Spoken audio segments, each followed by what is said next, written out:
Good morning, children. Good morning, Miss. In the previous class, we have studied about consequences of disintegration. So let us start the warm-up activity for our next topic, shock therapy in post-communist regimes. We are starting warm-up activity, right? So, let us have a brainstorming session with certain questions, and I'll be dividing the class into 3 groups, Group A, Group B, Group C. And I'll be asking certain brainstorming questions, or those questions in which we will try to locate or come to the current topic. So, whatever was done in previous class, let us have some recap and come to the current topic. Now, ready, children? Yes, Miss. Fine. Question goes to Team A. As we have seen about a nation which was undergoing a severe political turmoil. Can you name the nation? Which nation it was? USSR. Lovely. Team B. Now the question goes to you. Can you mention any one reason for the turmoil? What was the reason that USSR was undergoing the change, or what were the sequences or consequences that responded or resulted into this change? Any one reason? Yes? Yes? People were not satisfied. Please stand up and say. People were not satisfied with the current Political system. Lovely. Very good answer. People were not satisfied with the current political system. Now, can you give another reason why this disintegration occurred? Yes, Brishti, stand up please. Bureaucrats were dictators. Did people have the freedom of speech and expression? No. And Team A, when you are having no freedom of speech and expression, will the people be happy? No. So is it easy for the government to run or function smoothly in the absence of people's will and consent?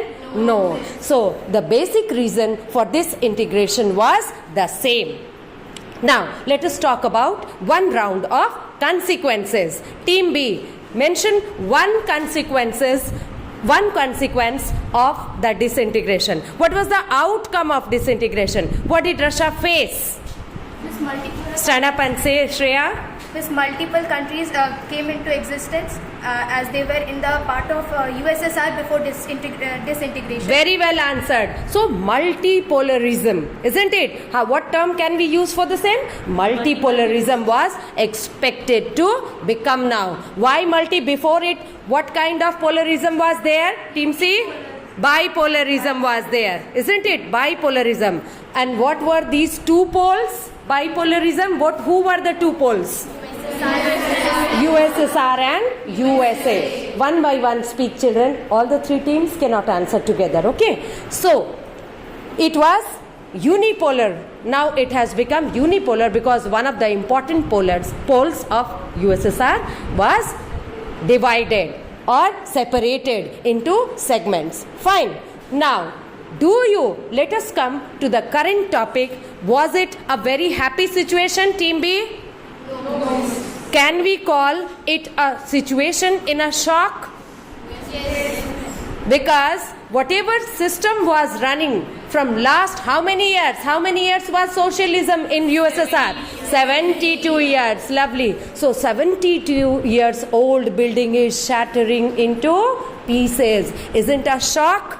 Yes. Was there any new definition of what kind of government were they going to have? No clarification. Till now, on all means of production, the government was having clutch or power. All the resources were in hands of government. Who was going to control the resources? Was it clear in the society? No. So all the people, whether they belong to government offices or common people, they were totally confused. can we expect or guess some kind of development in that criteria? No. So, this situation is termed as shock therapy in post-communist regimes. Regimes means the part of the ruling, and post-communist means now communism was falling. It was disintegrated because the system on which the government was standing from last 72 years. After that communist ideology failing down, then what happened after that? Post-communist regimes.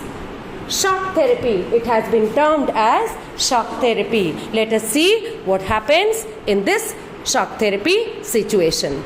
Then, which activity did we perform, children? Warm-up activity. Did you understand what warm-up activity is? Yes. Coming to the topic by your previous knowledge, using your previous knowledge and coming and being in a position to be ready to study the new knowledge. Okay? Thank you, children.